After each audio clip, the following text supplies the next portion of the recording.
প্রয়োজনে অতিরিক্ত অর্থ কোনো মানুষের মঙ্গল আনতে পারে না। আমি বলবো না আমি 1000 বার হেরেছি, আমি বলবো যে আমি হারার 1000টি কারণ বের করেছি। সমস্যা শব্দটি পরিবর্তে সম্ভাবনা শব্দটি বেশি ব্যবহার করুন। জীবনে প্রতিক্ষেত্রে কী পেলাম সেটা বড় প্রশ্ন নয়, বরং কী করেছি সেটা বড় প্রশ্ন। দায়িত্ব নিতে ভয় পাবেন না, তাহলে নতুন কিছু শিখতে পারবেন। যথাস্থানে পার এগোচ্ছ কিনা তা আগে নিশ্চিত হও, এরপর দৃঢ়ভাবে দাঁড়াও। তুমি যদি এখন থেকেই তোমার স্বপ্নগুলো সত্যি করার পেছনে ছুটে না চলো, একদিন তোমাকে কাজ করতে হবে অন্যের অধীনে তাদের স্বপ্নগুলো সত্যি করার জন্য। মানবজাতিকে নিয়ে কখনোই আশাহত হয় না। মানবজাতি একটি সমুদ্রের মতন, কয়েক ফোঁটা পানি দূষিত হলে পুরো সমুদ্র দূষিত হয় না। জীবনটাকে নতুন করে আবিষ্কার করার জন্য কখনো কখনো সব ছেড়ে চুরে হারিয়ে যেতে হয়। সূর্য ডুবার সময় কিছুক্ষণের জন্য আকাশে বুড়ের মতো রং দেখা যা, যাতে মানুষ আশা করে কাল আবার সকাল হবে। কখনো ব্যঙ্গে পড়ো না, পৃথিবীর যা কিছু হারিয়ে যা, অন্য কোনো রূপে সেটি ঠিকই আবার ফিরে আসে জীবনে।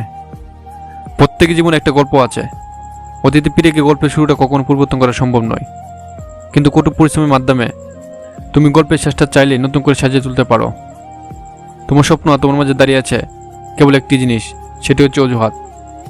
যেই মুহূর্ত থেকে তুমি নিজেকে অজুহাত দেখানো বন্ধ করে কাজ শুরু করবে, সেই মুহূর্ত থেকে তোমার স্বপ্ন আর স্বপ্ন থাকবে না, সেটি বাস্তবে রূপ নিতে শুরু করবে।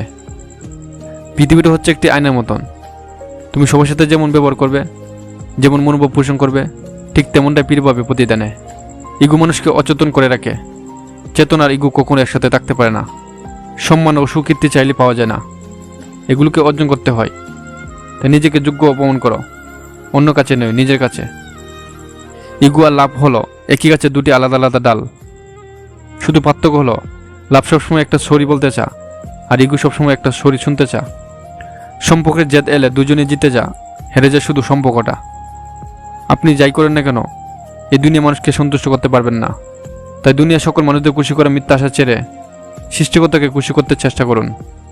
যদি তোমার সামনে হতাশা কালো পার এসে দাঁড়া, তুমি তাতে আশা সুরঙ্গ কাটতে শুরু করো। আপনাদের মূল্যবান সময় নষ্ট করে ভিডিওটি দেখার জন্য ধন্যবাদ। আর ভিডিওটি দেখে ভালো লাগলে একটি লাইক দিতে পারেন, কারণ আপনাদের একটি লাইক আমাদের পরবর্তী ভিডিও বানাতে উৎসাহ যোগায়।